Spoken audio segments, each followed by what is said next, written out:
राजनीति हर पल अपना रंग बदलती रहती है। समय के साथ साथ राजनीति में बहुत कुछ बदलता है और ये जो नेता लोग हैं ये अपने फायदे के लिए किसी दूसरे का नुकसान भी कर गुजरते हैं और बिल्कुल हिचकते भी नहीं। जोधपुर के अंदर बीजेपी के पूर्व अध्यक्ष सतीश पूनिया जब वहां पर पहुंचते हैं तो स्वागत के लिए जब भीड़ जुटाई जा रही थी, उसी दौरान एक एबीवीपी का जो कार्यकर्ता है, जो जयनारायण विश्वविद्यालय से छात्र संघ का प्रत्याशी भी रह चुका राजवीर सिंह बाता, वो अपने कुछ लोगों के साथ हॉस्टल में प्रवेश करता है और एक कमल किशोर नामक छात्र पर जोरदार लाठी डंडे और लात घूंसों से हमला शुरू कर देते हैं। छात्र गंभीर रूप से घायल हो जाता है। मामला जब सामने आया तो पता चला कि वो नेताजी की सभा में जाने से जब मना करता है तो फिर उस पर एबीवीपी के कार्यकर्ताओं के द्वारा डंडों से बरसात कर दी जाती है। बातचीत इस पर भी करेंगे, लेकिन दूसरी तरफ कांग्रेस को आप देख लीजिए। एक नेताजी जिनकी एक कथित अश्लील सीडी वायरल होती है और उन्हें गैंगरेप का आरोपी बनाया जाता है, मेवाराम जैन, और इसी के चलते 2 वर्ष पूर्व पार्टी उन्हें बाहर का रास्ता दिखा देती है, लेकिन अब पार्टी उन्हें फिर से जो है वो कांग्रेस के अंदर शामिल करती है और उसके बाद कांग्रेस के अंदर 2 गुट बन जाते हैं। जैसलमेर बाड़मेर के अंदर सड़कों पर नेताजी के अश्लील पोस्टर लगाए जा रहे हैं, जिस पर साफ तौर पर लिखा हुआ है, बाड़मेर हुआ शर्मसार, बलात्कारी हमें स्वीकार नहीं और महिलाओं का अपमान नहीं सहेगी बाड़मेर की कांग्रेस। नीचे भी साफ तौर पर उस पर लिखा हुआ है, जिला कांग्रेस कमेटी जैसलमेर बाड़मेर बालोतरा। अब इस मामले को लेकर मेवाराम जैन ने शिकायत दर्ज कराई है कि भाई कौन है जो पोस्टर लगा रहा है, लेकिन पोस्टरों पे तो कांग्रेस का नाम लिखा है। अब कांग्रेस इस बात को लेकर मना कर रही है। अब इसको लेकर यह कहा जा रहा है कि कांग्रेस वालों की क्या मजबूरी रही जो मेवाराम जैन की फिर से वापसी करानी पड़ी। इसी को लेकर कांग्रेस में 2 गुट बन चुके हैं। एक गहलोत के साथ वाला गुट है, एक हरीश चौधरी के साथ वाला गुट है। इस पर भी चर्चा करेंगे, लेकिन नरेश मीणा मुरारीलाल मीणा हरीश मीणा से माफी मांग रहे हैं। किरोड़ी लाल मीणा की जमकर तारीफ कर रहे हैं।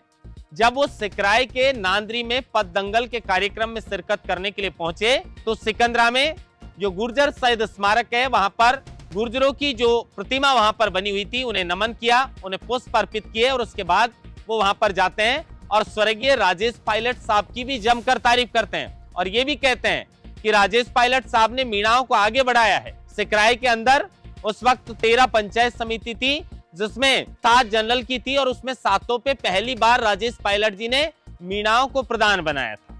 किस तरीके से नरेश मीणा ने नांदरी के अंदर जो है वो इन नेताओं की तारीफ की और कांग्रेस पार्टी की भी जमकर तारीफ की। ये भी कह दिया कि अब तो कांग्रेस पार्टी ने 25 वर्ष से ना मुझे सम्मान दिया ना टिकट दिया, अब तो राहुल गांधी कंधे पर हाथ रखेंगे तभी कांग्रेस पार्टी ज्वाइन करूंगा। लेकिन बीजेपी को जमकर नरेश मीणा ने धोया है। और उसके अलावा जब बांसवाड़ा में प्रधानमंत्री मोदी आते हैं तो राजस्थान की जो उप मुख्यमंत्री हैं दिया कुमारी, उन्हें कहीं ना कहीं प्रधानमंत्री के द्वारा नजरअंदाज कह सकते हैं किया जाता है और सीधा पूर्व मुख्यमंत्री वसुंधरा सिंधिया के आगे प्रधानमंत्री नरेंद्र मोदी हाथ जोड़कर काफी देर तक बातचीत करते हैं।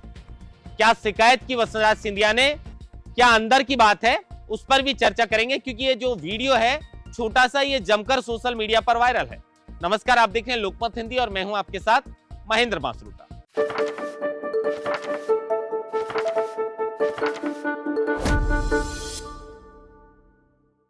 सबसे पहले खबर की शुरुआत जो ये नेताजी के स्वागत वाला मामला जो सामने आया और जिसको लेकर एक छात्र की पिटाई की गई है, उससे लेकर करते हैं, फिर नरेश मीणा, वसुंधरा राजे और जो मेवाराम जैन है उन पर भी चर्चा करेंगे। देखिए, जोधपुर के अंदर जब भारतीय जनता पार्टी के पूर्व जो प्रदेश अध्यक्ष हैं सतीश पूनिया जब वहां पर पहुंचते हैं तो सीधी सी बात है, जब नेता वहां पर पहुंचने वाले हैं, जहां पर भी नेता पहुंचते हैं तो भीड़ तो जुटाई जाती है। अब इसी को लेकर एबीवीपी के जो वहां से जयनारायण व्यास जो विश्वविद्यालय है उससे छात्र संघ के प्रत्याशी रहे थे राजवीर सिंह बाता, वो जब भीड़ जुटाने में लगे हुए थे तभी वहां पर एक छात्र जो कमल किशोर है वो हॉस्टल के अंदर था। जब उसे बुलाया जाता है तो उसका बयान सामने आया कि मैंने कहा कि कुछ देर में आ रहा हूं, लेकिन जबरन उसे पकड़ के ले जाया जा रहा था और जब इस बात का वो विरोध करता है तो फिर लात घूंसे और डंडे बरसाना शुरू कर देते। अब इस मामले को लेकर एफआईआर भी दर्ज हो चुकी है।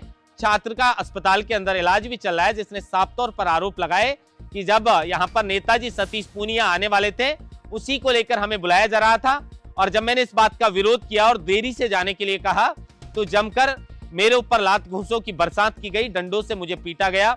साफ तौर पर उसके शरीर पर चोट के निशान हैं। अब कहा तो यह भी जा रहा है कि पुलिस के द्वारा कहा जा रहा है कि भाई ये तो सतीश पूनिया का खास आदमी है, राजवीर सिंह बाता, और अब इस पर क्या ही कार्रवाई की जाएगी। लेकिन कानून क्या नेताओं के लिए अलग अलग होता है, लेकिन फर्क तो पड़ता है। जिसकी सत्ता होती है उसकी प्रशासन भी ज्यादा सुनता है। इस तरह के आरोप शुरू से लगते आए हैं। देखना होगा कि छात्र की जो जैसलमेर से निकलकर जोधपुर अपने परिवार के सपनों को पूरा करने के लिए यहां पर आया था, लेकिन ये नेताओं की राजनीति के चक्कर में इस पर हमला कर दिया गया और उसे घायल कर दिया गया। नरेश मीणा पर बातचीत करते हैं। नरेश मीणा दौसा जिले के सिकराई के नांदरी में एक पद दंगल कार्यक्रम का आयोजन किया जा रहा था और वहीं पर नरेश मीणा को पहुंचना था। बीच में सिकंदरा पड़ता है। सिकंदरा वही जो गुर्जर आरक्षण आंदोलन का मेन गढ़ माना जाता था, गुर्जरों का गढ़ माना जाता है। वहां पर जो शहीद गुर्जर हैं उनकी प्रतिमाएं सिकंदरा में लगी हुई हैं। नरेश मीणा वहां पर रुकते हैं, उन्हें पुष्प अर्पित करते हैं और उसके बाद नांदरी के लिए रवाना होते हैं। तो वहां पर आप तस्वीरों में देख सकते हैं कि किस तरीके से जो जेसीबी है उस जेसीबी मशीन पर महिलाएं चढ़ जाती हैं, फूल मालाएं बरसाती हैं वहां से और जोरदार नरेश मीणा का स्वागत किया जाता है। उसके बाद नरेश मीणा पद दंगल कार्यक्रम के अंदर जो संबोधन अपना करते हैं उसके दौरान जमकर स्वर्गीय राजेश पायलट साहब की तारीफ करते हैं। मुरारीलाल मीणा और हरीश मीणा से माफी मांगते हैं। किरोड़ी लाल मीणा की भी तारीफ करते हैं। नरेश मीणा कहते हैं कि किरोड़ी लाल मीणा ने लड़ाई लड़ी है इन समाजों को अपना अधिकार दिलाने के लिए और समाज को आगे ले जाने के लिए। मुरारीलाल मीणा जी और हरीश मीणा जी से मैं माफी चाहता हूं अगर मैंने कुछ गलत बोला उनके लिए। तो स्वर्गीय राजेश पायलट साहब के लिए कहा कि जब वो भरतपुर से दौसा आए थे और जब सांसद वो बने थे उस वक्त सिकराई के अंदर 13 पंचायत समिति थी, एक भी मीणा प्रधान नहीं था। लेकिन जो 7 ऐसी सीटें थी जो जनरल की सीटें थी उन 7 पर मीणाओं को प्रधान बनाया। और उसके अलावा 1998 के अंदर मुरारीलाल जी की पत्नी जब चुनाव लड़ी थी बसवा बांदीकुई से, उस वक्त भी स्वर्गीय पायलट साहब ने खूब उनकी मदद की थी। और जब पायलट साहब खुद चुनाव लड़े थे उस वक्त भी मीणा जो है वो पायलट साहब के साथ खड़े थे। उसके अलावा वहां का जो स्थानीय प्रत्याशी रहे थे उनके साथ गुर्जर थे, क्योंकि वो गुर्जर थे, लेकिन मीणाओं ने साथ दिया था स्वर्गीय पायलट साहब का। और पायलट साहब ने मीणाओं को राजनीति में बहुत आगे तक पहुंचाया, बहुत आगे बढ़ाने का काम किया है। कहीं ना कहीं मीणाओं ने जिस तरीके से पायलट साहब का साथ दिया, स्वर्गीय पायलट साहब ने भी उनका साथ दिया है। और ये बात किसी से छुपी नहीं है कि पूर्वी राजस्थान के अंदर नौजवानों के अंदर एक अलग सा राजनीति में जाने का अलग जगाने वाले स्वर्गीय पायलट साहब थे, जो हमेशा ये कहते थे कि जब तक गरीब मजदूर किसान का बच्चा पढ़ लिखकर उन कुर्सियों पर नहीं बैठेगा जहां से नीति और नियम बनाए जाते हैं, तब तक सही मायने में देश और प्रदेश का विकास संभव नहीं है। इस विचारधारा के साथ पायलट साहब ने अपनी राजनीति को आगे बढ़ाया था। सर्व समाज को साथ लेकर चलते थे और किसानों के मसीहा कहलाते थे। आज भी वो किसानों के मसीहा कहलाते हैं और उनकी जमकर नरेश मीणा ने वहां पर तारीफ की। साथ में नरेश मीणा ने यह भी कहा कि जब मैंने पहली बार चुनाव लड़ा छबड़ा से तो 45,000 मत मुझे मिले, दूसरी बार देवली उनियारा से 60,000 वोट मैंने प्राप्त किए, लेकिन 25 वर्ष से मैं कांग्रेस पार्टी के अंदर हूं। कांग्रेस पार्टी ने ना मुझे सम्मान दिया है ना मुझे टिकट दिया है। और इसी के चलते तीसरे मोर्चे की भी बात चल रही है। लेकिन अगर राहुल गांधी कंधे पर हाथ रखकर नरेश मीणा से ये बात कह दें कि आ जाइए पार्टी में, तो फिर आने के लिए तैयार हैं। कहीं ना कहीं देवली उनियारा के चुनाव के बाद खासी लोकप्रियता नरेश मीणा ने हासिल की है। लगातार शहीद स्मारक और उसके बाद अस्पताल में, झालावाड़ में जिन बच्चों ने जान गंवाई है उनके परिवारों के लिए लड़ाई लड़ी और उसके बाद समाधान भी निकाला। वो अनशन था उसको भी तोड़ा और उसके बाद अब लगातार जिस तरीके से नरेश मीणा अपना संबोधन कर दे रहे हैं और जिस तरह की बात वो संबोधन के दौरान कह रहे हैं, राजनीति की पकड़ अब नरेश मीणा को होने लगी है। वो समझ चुके हैं कि किस तरीके से राजनीति की जाती है। लेकिन जो तारीफों का पुल नरेश मीणा ने बांधा है, इस बात से यह जरूर ज्ञात होता है कि अब नरेश मीणा लगातार पक रहे हैं और धीरे धीरे मजबूत नेता के रूप में अपनी किस तरीके से पहचान बना सके उसके गुण वो लगातार सीख रहे हैं। सचिन पायलट, राजेश पायलट की जमकर तारीफ की, किरोड़ीलाल मीणा की तारीफ की और मुरारीलाल मीणा और हरीश मीणा से उन्होंने साफ तौर पर माफी मांगी है कि अगर मैंने कुछ भी गलत उनके लिए बोला हो तो मुझे माफ कर दीजिए। जो बाड़मेर के अंदर जिस तरह की इस वक्त राजनीति चल रही है और कांग्रेस पार्टी के अंदर जो दो गुट बन चुके हैं उस पर बातचीत करते हैं। 2 वर्ष पूर्व एक ऐसे नेताजी जिनका नाम मेवाराम जैन है, 3 बार बाड़मेर से ये विधायक रह चुके हैं। अब ये नेताजी की एक कथित अश्लील सीडी वायरल होती है और गैंगरेप में इन्हें आरोपी बनाया जाता है। उसके बाद जब लगा पार्टी को कि भाई छवि खराब हो जाएगी इस मामले में, तो नेताजी को पार्टी से बाहर का रास्ता दिखा दिया। बाहर का रास्ता दिखाने के बाद कोर्ट में वो मामला भी चला, लेकिन नेताजी को बरी कर दिया।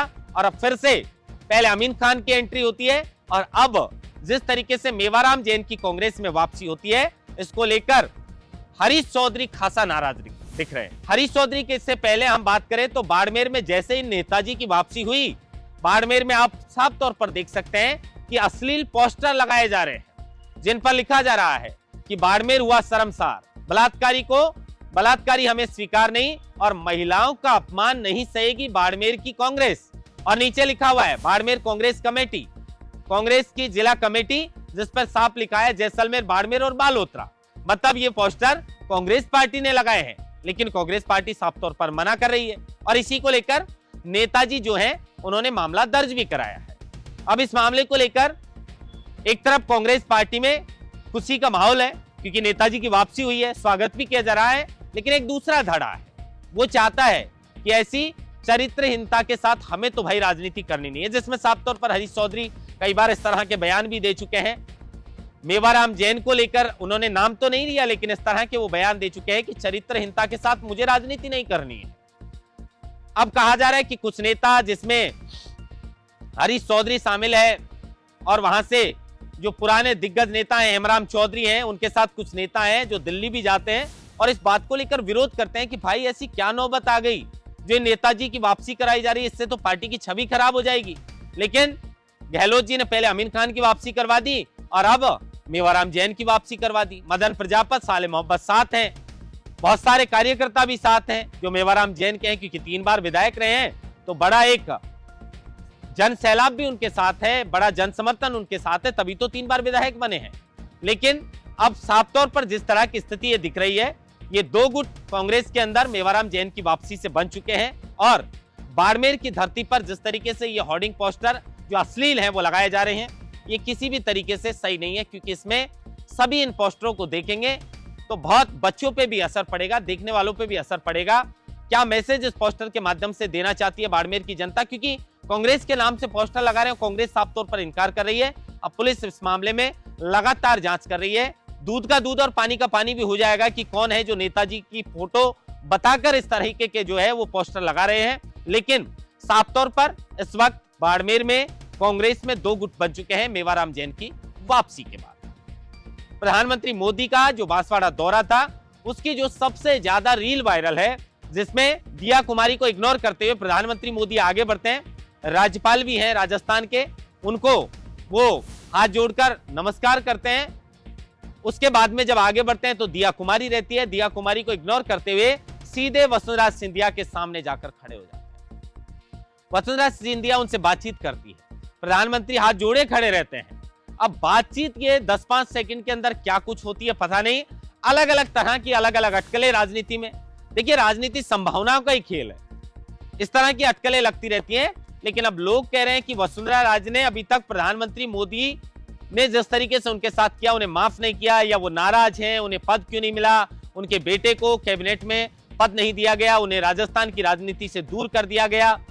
इस तरह की कई तरीके की अटकलें लगाई जा रही है। लेकिन कुछ दिन पहले प्रधानमंत्री मोदी से मुलाकात भी वसुंधरा सिंधिया ने दिल्ली में की थी, उसके बाद सीएम भजनलाल ने भी की थी। उसके बाद अटकलें ये भी थी कि क्या पर्ची वाले मुख्यमंत्री जी की छुट्टी करके वसुंधरा राजे को फिर से राजस्थान की गद्दी सौंपी जाएगी। लेकिन भारतीय जनता पार्टी है, मजबूत पार्टी है, ये जिस रास्ते से गुजर जाती है उसमें पीछे मुड़ के देखने का काम भारतीय जनता पार्टी का नहीं है। लेकिन जिस तरीके से प्रधानमंत्री के साथ ये चर्चा वसुंधरा सिंधिया की हुई, पहले मुलाकात हुई और कहा तो ये भी जा रहा था कि बीजेपी आरएसएस की ओर से भी इस बात को लेकर दबाव है कि वरिष्ठ नेताओं को दरकिनार नहीं किया जाए, तो हो सकता है कि और कोई नया रास्ता प्रधानमंत्री मोदी और अमित शाह राजस्थान की पूर्व मुख्यमंत्री वसुंधरा सिंधिया जिसके लिए तलाशने की कोशिश करें, क्योंकि वसुंधरा सिंधिया को दरकिनार करने के बाद लोकसभा चुनाव में राजस्थान के अंदर बीजेपी को बड़ा नुकसान जो है वो कहीं ना कहीं भुगतना पड़ा। महेंद्र मासोटा, लोकमत हिंदी, जयपुर।